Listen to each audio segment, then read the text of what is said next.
I hope you're all enjoying our Easter Sunday programs here on 2. Well, now it's time to join Donncha Dooling as he takes his Easter Roadshow to Sliabh.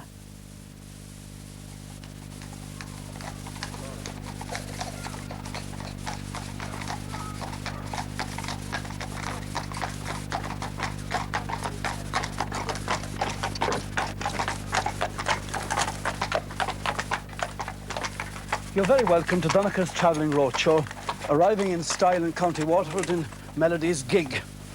And who's this down here? Tommy Hickey. You're very welcome to Sliabh. Tommy, thank you very much indeed. I feel welcomed.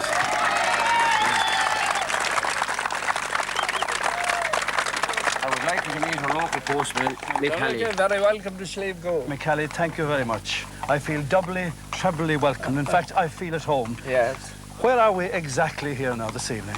We're in the heart of Sliabh, the heart of the country, between the Cumras and the Knockmail Downs. In terms of miles now, how far are we, say, from Dungarvan? About 10 miles. And from Clonmel? About 15. But then, of course, we're off the main road. We're off the main road. How are the creamery checks? Well, by God, they were mighty heavy today in the bag anyway. They were. That's why they're all looking so prosperous around chicks. here, I suppose. Did they like getting those letters? Oh, they love them. And what about the brown envelopes? No. They like those? The one with the windows. Yes, they're the nice lads. Windows of the soul, I suppose they call them. Now I think we may as well begin the roadshow proper with a fine slice of good music. A great group. Let us please welcome Rini Ushla, Bow On.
From the beat of Bowron to the...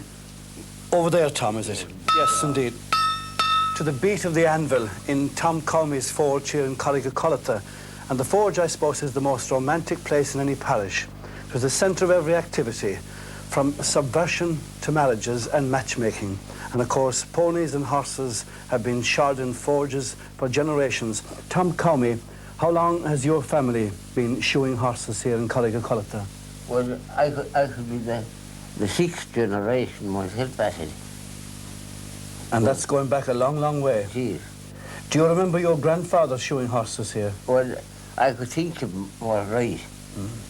I could just think of him. My father wasn't strong at the time, and my uncle. And how long have you yourself been shoeing horses? I suppose roughly, I'd say that I'm at work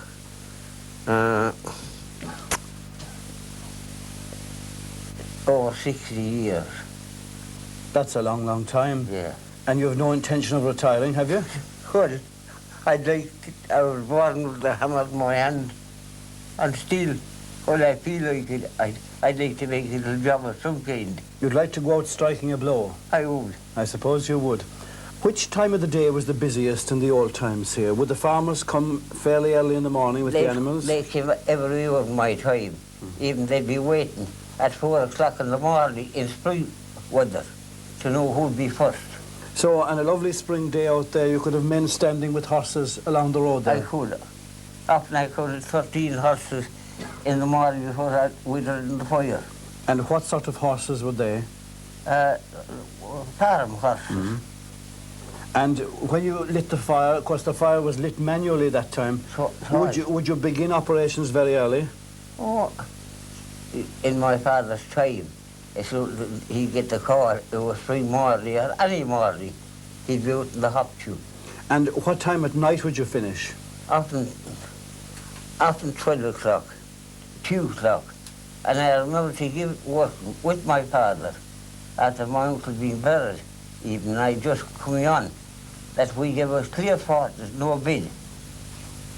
Night and day. Clear fortnight and no bed? No bid. That sounds like a typical happening down this part of the country. Well, I tell you, you know, they were so busy and so hard at work, they didn't like disappointing anyone that they could, that needs them. When they would bring you in, say, a young animal, a colt now, Yes. for example, to be shod for the first time, Yes. how would you approach him? How would you soothe him? Oh, I'd feel my way first and find out his temper. And when I get to know him and, you know, polish him up and flower him, as we say. Would you talk to a horse? I would, and coax him. How would you coax a horse now? You know, pet him and, you know, pat him and... And horses in a way like women? Well, you know, the woman can talk to you, but the horse can't. Whether that is an advantage or not, of course, we don't know. Yeah. But you have to coax them and pet them to bring them along. Don't they whisper into a horse's ear? They do. Have you done that? I had. And what would you whisper? What love words would you say? You know, I'd have a name christened on him more or less. Right. And I'd pat him in and call him that name, and he'd often turn and look at me. They would? Yes. And he'd know who'd be gentle to him, and he'd know if you'd strike him, he'd be an enemy of yours. And he'd remember that the next time he'd come? Oh, he'd remember everyone he'd abuse him. And nowadays, when you look back on the life, what do you miss from it? Well, I'll tell you, I'd like all the time come in, whatever little job I do, tis in the brain, and will be, while I'll be there. And you couldn't put me off of it. I had that taste for it. And you liked it? I liked it. And I know, of course, that you involved yourself as well in other things, like cures, and we'll talk indeed yes. about those cures at a later stage. But now I think Tom and myself may go out into the sunlight from this lovely traditional forge here, and out and leave our beat behind us, and hear another beat, a group called after the Pope, if you please, the John Paul Group.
Now we're back in the forge here, back with Tom Cowmey, Catherine Hickey and Bill Cahill. And I'm looking at Tom's notebook here, and the heading says fever.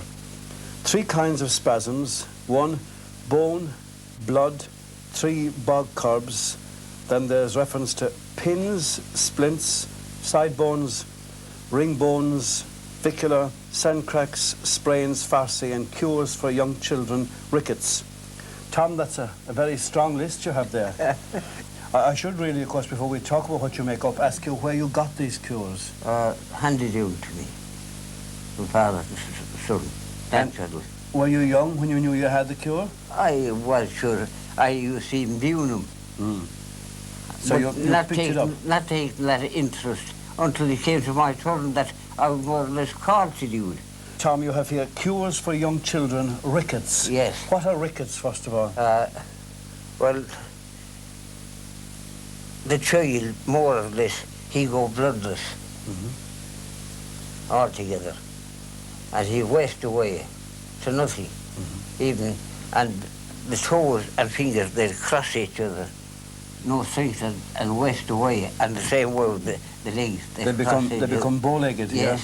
Yeah? Yes. And what do you do for that? Well, they should come to me in the morning, or Sunday morning at start, here to the forge, before sunrise. And I should run that fire. Right. And I get what you commonly understand, one of those pins that the women used to knit the socks and things with. And I'd run that in the fire. Yeah. And I'd come and he will knit all the nails in the fingers and toes in like manner and wash them in the water there and you couldn't do it. Of course, there's always been a cure in the water there, hasn't there, for warts and the like? Yeah, that was the cure. And I'd know the second time the child will come if the child will go to live or die. And have you cured many children? I could tell you, I suppose, going back in it, that my father and my uncle, the three was together at that work, at different things. So all of us had the same. You'd have people coming along to you in crowds almost, would you? Well, you would. You would. No. Well, not, you know, too, occasional times. Why would you start on a Sunday morning? Well, that was a kind of gift they got. That, you know, you should be a gift and then you should be the third son of a blacksmith and you should be one yourself. And that was handed down. So it was a fairly select group who had that cure? Yes, yes. Oh, they are select. Everyone can't do it. No. But the third son of a blacksmith, all of them could use. Now, Catherine Hickey, tell us a bit about your cure. What is it? Shingles and wildfire. Now, what's wildfire? Well, it's a rash, and shingles in its blister form. And what? Much the same, really. The same type of thing? Yeah, they're connected. What sort of cure have you got? Well, draw the blood and cover it, the area. You put a piece of twine in your finger and draw out the blood and cover the area. You have to come 3 times at least. Now, when you say draw the blood, whose blood would you draw? Oh, my own. Your own? Yeah. You draw your own blood? Yeah. And then? Cover the area. That's The affected area? And you have to do that about 3 times. 3 or 4 times. And how did you get this cure? Well, both my parents had the same maiden name. What name was that? Donncha. So that follows if the parents have the same surname. So anyway. And were you very young when you knew you had this gift? About 14 or 15. At that early age? Yeah. Did you know that, for example, that Tom had the cures he's talking about there? Yes. Yeah. And would many people come to you? Quite a few. Are you pleased to have the cure? Oh, I am, yeah. Has any of the family got it now? Well, my sister can do it as well. But none of your own children have it? They wouldn't? No, Not they the wouldn't same have, name? no.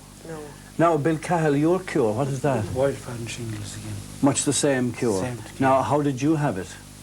From my father, some priest that gave it to him. The calves one time. Tell us how that happened. They were a priest and he gave the cure to calves. Back a long time ago, I don't know how long. Calves blood. Oh, it's called Cahill's blood, the blood, cure. Blood, yeah. That's a long while ago that was given. A long time ago. And do you remember being told about this cure for the first time? I do, yeah. When did that happen? I was about 6 years of age. I asked my father about it and he told me. And were many people coming to him? They were, yeah. Can you show us at all how you would produce cow's blood? Yeah. Would you mind? No. Now, how do you bleed yourself? This is going to be a gory exercise, Tom. Yeah. This is what you were talking, Kathleen, now, is it? Very same. The same thing. You got the piece of, what's that, piece of string, is it? String, Piece of string.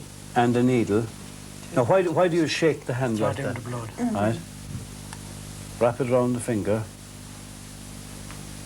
Do you feel much pain when you draw the blood No. there? And Tom, if we were squeamish, we'd be passing out now, I suppose. That's Cahill's blood there, is it? Yeah. That's Cahill's blood. So that's, you rub that, say for example, I hit something on my hand there. What would you do with it now? Put it all around there. Right. Go around there. Right. The outside, That's sir. the- The Outside. outside, yeah. Yeah. That's it. Cure it. And would they have to come to you a few times? Yes. Maybe 3 times. But they'd have to keep coming with the until it turned black. Until the rash turned rash black. turned black. The Till it same gets- with you, yeah, Kathleen, until is it's it? dead. It might take 3 times, 1, and maybe 3 weeks. Well, I suppose there you are. Donncha has a sample of Cahill's blood here. I suppose, Bill, we're blood brothers at the end of that. And I think now we might go from blood to beat, to the great beat, say, of Glenn Miller, played for us now by the great beat of Bana Chluin Nala.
The sweet sound there of Bana Chluin Mala, and I suppose many a sweet sound has belled through these marvellous green and grassy fields of Slieve Gua since the days of Fionn and the Fianna roamed at will with Bran and Skjolin.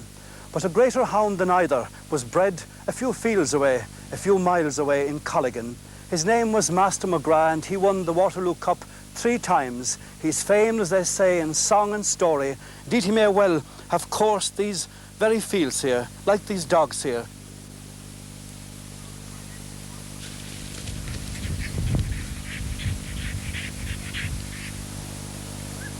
Fine course there, and Puss showed him heel, which those of you who don't know means the hare got clean away, over the hills and far away. Joseph O'Fahy, you were impressed with that course, indeed, I suppose? I was. Who wouldn't be? Indeed, and this is a great coursing country. It is indeed, and I suppose the great master, Master McGrath, probably ran over those fields in his own time too. What sort of dog was the master? Where was he bred? The master was bred about 5 miles down the road, as they say, at a place called Colligan, in the parish of Kilgomlet, my own native parish, and about 3 miles from Dungarvan. Now, your father had a rather interesting connection Oh, there. indeed he had, and I have first-hand information from him. Now, when he was going to school, a young lad, maybe 8, 9, 10 or 11 years of age, the native schoolmaster of the place was great friends with Galway, who bred Master McGrath.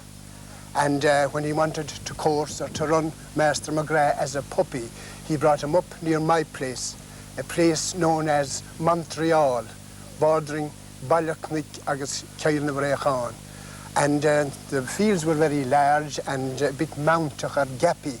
And he got some of the young lads, the schoolboys, to stand in the gaps so that the hare couldn't be having hide-and-go-seek with the dogs. Do you understand? What they call blocking, I suppose. Blocking, I suppose, yes, the right term too, blocking. And after a long day's work, if you would call it work, and I'm sure on a bad day you would call it work, do you know the recompense they got, each one of them? No. A new shining penny. So talk of inflation ever since. 1D. 1D, exactly. Now, his memories of the master. His memories of the master, yes. I have first-hand information again. He was rather stockily built, with a very strong chest, and the legs not as long maybe as the ordinary greyhound's legs, and jet black, only for a stroke, like the old people used to say, or a white spot here on his neck, and a tail that was unusually long, something that contributed a lot to his victories, because like the kangaroo, I believe, at the turn, do you understand, it helped him to turn and eventually to kill the hare. But of course, Joseph, they had a notion that he might never run, didn't they, when he was a pup? Oh, indeed. As a matter of fact, when he ran first in Montreal near my place, his performances were very poor entirely. So poor were they that Galway ordered the trainer, a fellow by the name of Harney, to drown him. And Roger has joined us now with his 2 puffing gentlemen. How are they? Are they puffing gentlemen, in fact? Yes, they're blowing a bit now after the course, you know. What makes a good coursing dog, would you say, Roger? He did a good lot of stamina, you know, and strong build. He wanted a very strong build, and, you know. Now, this dog here on the right, nearest to me, he's quite an impressive one, I gather. Oh, he's had a few courses, but he's very good at the end of the season, you know. I noticed 2 running up the hill there. They seem to know the open country well. Oh, they're well used to it. They are indeed. And when they see, when they're after the hare, you see, they put it all in. And I think you like open coursing, do you? Oh, I do. It's just the real thing. There's nothing to beat the open coursing. Also, of course, I think it gives the hare a chance. He's on his own ground. Oh, it's the best. Because, like in pair coursing, you just get a straight run up, but at least in the open, like out in the open, the hare can go to the country, and he has all his own tricks for the gaps, and so the dog gets he's about. Oh, the dog will get plenty after a few twists. Now let's go back, Joe, to the master. He won 3 Waterloos. He won 3. Should have won a 4th. When did he die? Let's take the story to the end. When did he die? Right. He died in 72. He won 68, 69. He lost, because he was interfered. He lost 1870 in the first round by Lady Lyons, but he came along again after being withdrawn from stud, and he won hands down, no bother at all. He beat Pretender in the final. That was 71. And shortly after that, he began to fade for some reason or other, and he died in 72. And when he died, there was an autopsy on him in Trinity College, Dublin. And it was found, this is authentic now, it was found that his heart was twice the size of a normal greyhound's heart. Joe, Roger, thank you both very much, and thank the dogs too. So, well, that's the story of Master McGrath. We still have the ballad. The first verse, 1868, I think, was the day and the year the Waterloo sportsmen did grandly appear to bring off the great prizes and bear them awa', never counting on Ireland and Master McGrath. The singer, Anne Mulqueen. 1869 being the date of the year, those Waterloo sportsmen and more did appear, for to gain the great prizes and bear them awa', never counting on Ireland and Master McGrath. On the 12th of December, that day of renown, McGrath and his keeper, they left Lurgan town. A gale in the channel, it soon drove them more. On the 13th, they landed on fair England's shore. And when they arrived there in big London town, these great English sportsmen all gathered around. And one of those gentlemen gave a ha-ha, saying, "Is that the great dog you call Master McGrath?" Now Rose stood uncovered, the great English pride. Her master and keeper were close by her side. They had let her away and the crowd cried hurrah, for the pride of all England and Master McGrath. Now as Rose and the master, they both ran along. "Now I wonder," said Rose, "what took you from your home? You should have stopped there in your Irish domain, and not come to gain laurels on Albion's plain." "Well, I know," said McGrath, "we have wild heather bogs, but you'll find in old Ireland there's good men and dogs. Lead on, bold Britannia, give none of your jaw. Snuff that up your nostrils," said Master McGrath. Now as Rose and the master, they both carried on, he was sometimes before her and sometimes behind. But he jumped on the hare's back and he held up his paw. 3 cheers for old Ireland and Master McGrath. The inimitable Anne Mulqueen singing of the inimitable Master McGrath. Now, were you on this patch of road here, say, around a century ago, and if you heard the clip-clop of hooves coming over that hill there, and if you saw a large lady riding a horse pass you by, you'd be worried. Now, if you were on a horse yourself, you'd try to take off, but of course, that lady wouldn't let you, because she terrorised this locality, indeed all of Munster. Her name was Petticoat Luce. She was, I suppose, a little bit like Biddy Early and Clare, but I suppose a lot less benign.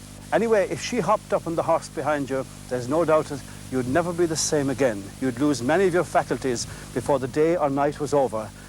Ned Ryan, Danny Kiley, would you say I'm about right in that? Yeah, I'd say you are. I'd say she was the twin sister of the Bishop's lady in Limerick. You think she was? I'd say she was. She was born around the end of the 18th century. She, of course, was a native of Colligan. And she was married, but buried, drowned her husband in the Colligan River while she was having an affair with a head schoolmaster. She was a lady of many parts. Oh, yes. Maybe sure she was. Don't you? Why did they call her Petticoat Luce? Well, she was on a dance one night, and she was dancing so vigorously that her petticoat ripped its moorings and drifted to the floor around her feet. But at any time it would be an amusement for anyone at the dance. But nobody laughed that night. Nobody passed the remark. They were afraid even to smile, because the lash was very near, and anyone that got a belt of her fist, because she packed a punch that had killed an ox. Anybody didn't say anything. But of course, Ned, she died in a somewhat liquid fashion, is that right? Oh, she died in a tavern in Capricorn. She was found behind a row of beer barrels, dead. And it was then that her career really began, of course. Oh, of course, she wasn't... the people were delighted when they heard she was dead. through a sigh of relief because she was the terror of the countryside. But she wasn't long buried when she was back again, worse than ever. She lay and wait for people coming along the road, ask for a drive in a car, all unsuspecting they'd take her in, give her a lift. They wouldn't go very far and the horse would start to sweat, and the next thing that happens, the horse had dropped down dead. Not far from where I am, on the Carbrack Road, there's a bush there they call the Spirit's Bush. She was supposed to have killed a man there, but Paddy McGrath on a 14.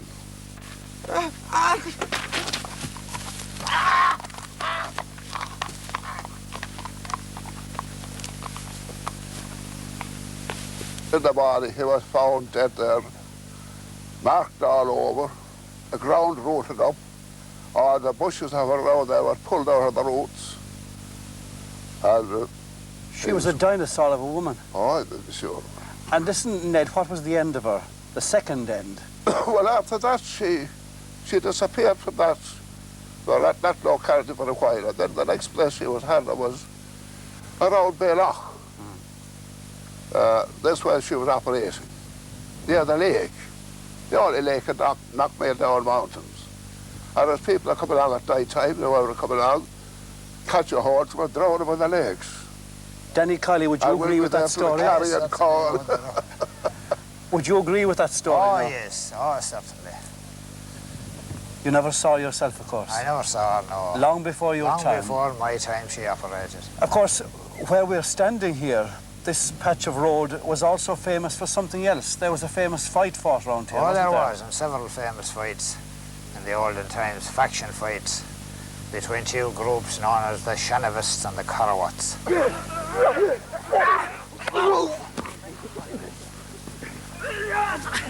Come on, let's have you. Come on. Come on, boy. Come on.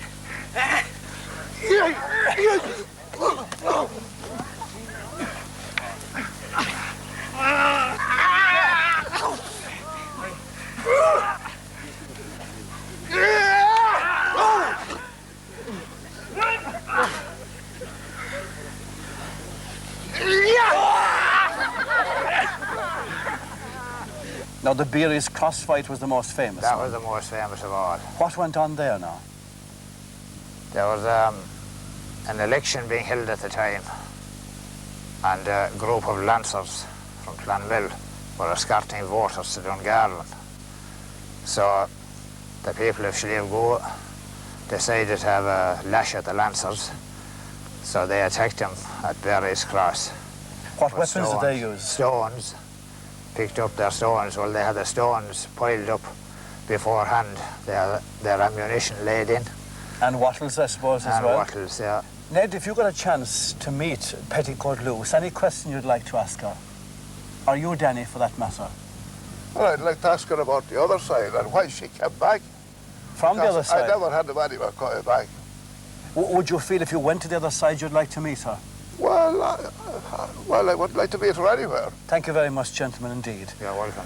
Now, I suppose we might put a question to anyone out there watching from someplace else. Petticoat Luce, if you're watching, maybe you might tell Ned or Danny or myself or someone around here why you came back. But please, please keep your distance. Yeah. One group continually coming back is quite inimitable. They're the champions of Ireland, senior, junior, greatest set dancers in the land, here on their own platform, in their own place, the Slieve Goa Set Dancers.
2 Slieve Goa sets for the price of 1, All Ireland champions, junior and senior. Well, now there is about to occur one of the great events of Irish television history, perhaps indeed of Irish life. We're going to have a formal hen trying.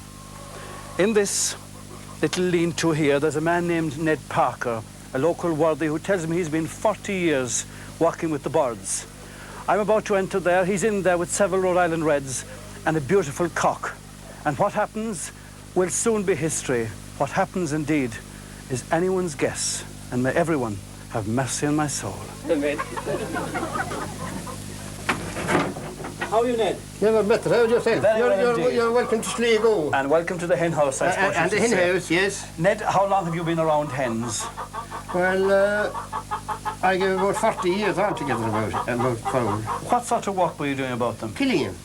Killing fowl? Yeah. That's a pretty bloody job. Did not. A grand job. Why not? Only just, look, one whip and they're gone, that's all it is. Oh, it was like that, was it? That's all, yes. So you've been a bird fancier for 40 years? I am. Are there good hens and bad hens? There is, yes. What's a good hen now in your book? Well, a good hen is, the mostly that's around here anyway, the Rhode Island. She's the best. And now, this creature here, what is that? That's a pure Rhode Island cock. He certainly is beautiful, isn't he? Yes. With that magnificent comb. Yes. He's yes. very proud-looking gentleman. Why wouldn't he? Look at that, man. Look at the meggle he have. And he has at least 1, 2, 3, 4 wives over there in the corner. Oh, he have a lot more if you like to know it. Really? He has. And will he spend a very busy life? Oh, he will. How long will he live?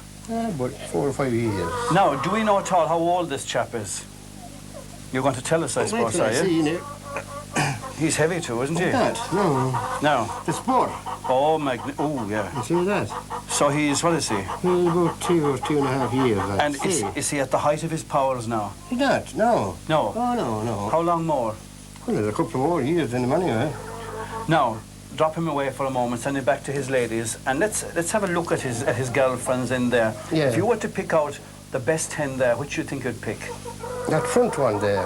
Why would you pick her now? Oh, look at the grand red comb she She's has. going to ground on you, Ned. Oh, you better grab her, I think. Is it very hard to catch her? My God, No. the cock has gone all over the place. He's going back in. He's a very nervous cock, Ned, I think. Take care you don't fall over now there. Ah, you have her. There's a great snapping there. There is. You know, Ned, when I was listening to the hens, they're chattering away like they do. Yes, It is like conversation. It is. And the American writer John Steinbeck once thought that hens talk to one another and complain.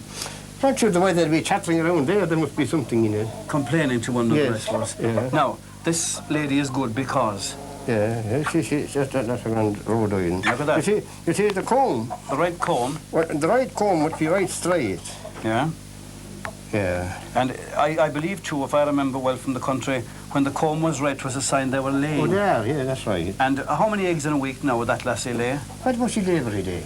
She would? Yeah. And when she lays the egg, does she give any sign that is laid? Well, I tell you, when she did you never see a hen laying an egg? Never saw a hen laying an egg? I did. Well, they're grumbling and grousing. They get left there and they're gone out. And you'll hear them chattering all over the whole place. Very happy, I'd say, like. Telling everyone the job is done. Yes. And how long will they remain laying?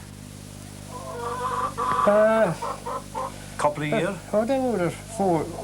Well, I was about 2 or 3 years. Of course, your job wasn't so much in the laying, it was no, the killing, was it? the killing, yeah. Was that a very bloody exercise? That's the word, look. Yeah? Thank That's you. all. That's all, yes. That's all. I would, She's still alive, she is, yeah. Now, of course, it is important to know when a hen would lay for a farmer's wife or a man working with hens. It is. Is there a way of finding out? There is. And you're about to tell us, are you? What do you do? You feed the egg there. That's what they call trying the hen. That's trying the hen, yeah. And how is she now? She hasn't any egg. She has no egg. And No. would you know if she had? No, you would, yes. You would. You would. Can I just You can test feel her? it, yes. And the egg would be at that point Yeah, there. just around that point there. But of course, apart from laying eggs, they also hatch out chickens. They do. And they make a different noise for that again, do they? They don't. They go very quiet when they're doing that. Oh, yeah, whether it is in the house or they can go out in the ditch or out in the field or any place. And there might be 10 or 12 eggs there. They laid a few eggs earlier, did they? They did, yeah. And you're going to give me a present of those, What? are you? I am. Where are they? I have a pair of eggs for you. Yeah. Right, would you I will get buy the eggs now there? Yeah. Are they Rhode Island red? Yeah. Eggs there. Yeah. Of course, in the old days too, the hens they're very nice and brown. Yeah, in the old days too, of course, the hens would roam far and wide. No, they would, yeah. Not nowadays, though. No. It's all deep litter now. What do you think of that? I don't know. I prefer the hen that's out. The natural hen? Yeah. Yeah. I suppose you would. And what time will they go to bed tonight now? Oh, just around the time the sun will be going down. Yeah. And our friend will crow in the morning. Oh, at 6 o'clock sharp. Ned? Yeah. Thank you very much. Right, indeed. good luck. I hope you have many an egg. And I'll take this out to meet my friends. Do you? It isn't every man emerges from a hen house with 2 brown eggs. How about that? How about the 2 nice brown eggs? Well, Ned Parker has certainly done the job in no uncertain fashion, because since I went in, the population has grown here. How are you, sir? Well, thank you. And what's your name? Nick Donnelly. Could I make a small presentation to you? Yeah, you're cool. A nice brown egg for your tea. Yeah, thank you very much. Put it into your pocket there now, carefully. Someone might break it. They won't break it on your toe. Now, you're going to recite something for us, are you? What is that? The Tinkle's Way. And where did you pick that up? I don't know. And the platform is all yours. Away you go. Yeah. The pipes ring clouds of smoke above the angel's head, who smiled from his painted frame at the tinkle, cold on the bed. We waked him under the thatch, talking low by the candle's flame. He died at the angel's birth, and when he died, they came. Tinker men and their sons, shawled women, bulky as bears, they tiptoed over the threshold and knelt down to say their prayers. He lay on the shaky bed, nor knew when they crowded in, his fingers cold on the beads and a prayer book under his chin. They sat in the soothing chairs and the stools the neighbours brought.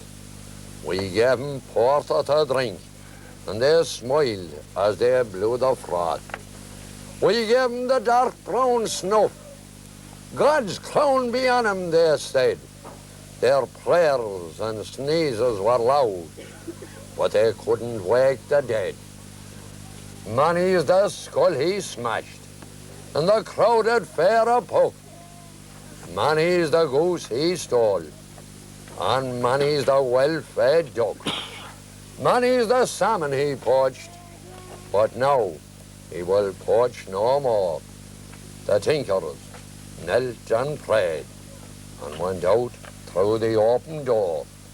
He lay on the rich brown shroud, nor knew when they went away. And under the dying stars, the cock's throat called the day. Lovely, lovely.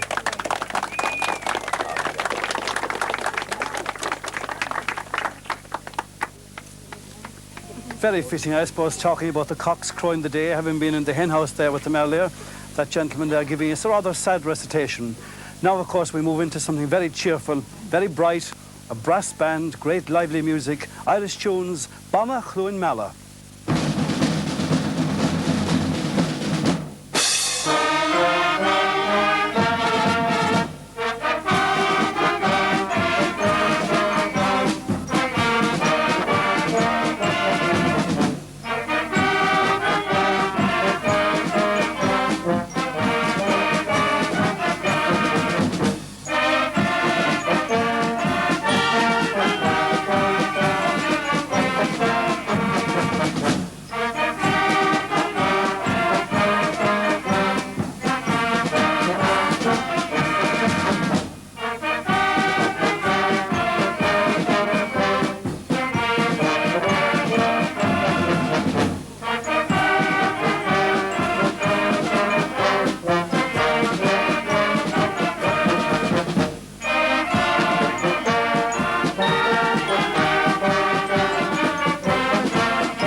Donncha is travelling roadshow from Slieve Galgona Fele in the green heart of Munster.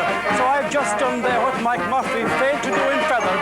I've conducted a lovely band from Dunmalla. So from Donncha and his roadshow, Iawa, Larry Live.